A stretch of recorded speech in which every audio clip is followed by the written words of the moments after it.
കൃഷ്ണേട്ടാ നടക്കേ. നീ ഏത് വീട്ടിലേക്കാണ് എന്നെ കൂട്ടിക്കൊണ്ടുപോകുന്നത്? ഇത് നിങ്ങളെ വീടാണ്, നടക്ക് നിങ്ങള്.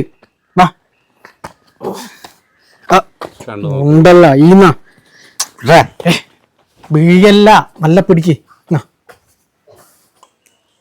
അല്ല കൃഷ്ണേട്ടാ, ടീച്ചർ എന്നോട് ഞാൻ പല പ്രാവശ്യം പറയുന്നുണ്ട്, നീ കുടിക്കണോ കുടിക്കുക, നീ എന്തിനാ അച്ഛനെയും കൂടി കുടിപ്പിക്കാൻ നിൽക്കുന്നത്?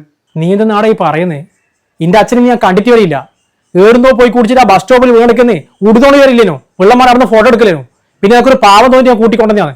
നീ എന്തെങ്കിലും പറയലാട്ടാ.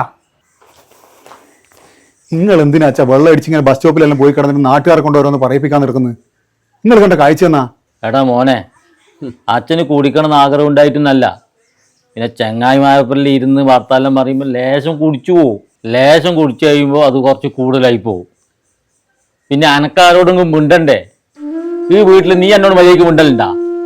എൻ്റെ ഓള് മിണ്ടലുണ്ടാ? പിന്നെ എന്നെ ആകെ വർത്താനം പറയുന്നത് നിന്റെ മക്കളായിരുന്നു. ആയിട്ടുള്ള നീ സ്കൂളിൽ പോയിട്ട് ഇവിടെ വീട്ടിൽ കൊണ്ടാക്കി. പിന്നെ ഞാൻ എന്താ വേണ്ട? അച്ഛാ, എന്തെന്നായാലും ഇനി നിങ്ങൾ പുറത്ത് പോയി കുടിക്കാൻ നിൽക്കണ്ട.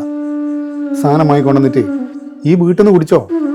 ഇനി കമ്പനിക്ക് ആളില്ലാത്ത പ്രശ്നമെങ്കിൽ ഞാനും നിങ്ങളൊന്ന് വെച്ച് കുടിക്കാം. എന്ന് നീ കുടിക്കാനാ? ഏടുന്നാണ് ഈ ശീലെല്ലാം പഠിച്ചിനി?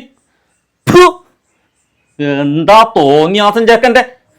നീ ആട്ടെ കുടിച്ചിട്ട് ഇങ്ങോട്ട് വന്നിട്ടുണ്ടല്ലേ, നിന്റെ കാലിന്റെ മുട്ടിയാൻ പറ്റൊടിച്ചിടും. ആ കുടിച്ചിട്ട് കരുതു പോലുവേ. ഓരോ പഠിപ്പ് പഠിക്കല്ലേ ചേക്കനല്ലോ, കുടുംബത്തിനെ പുറയിപ്പിക്കാൻ വേണ്ടിട്ട്.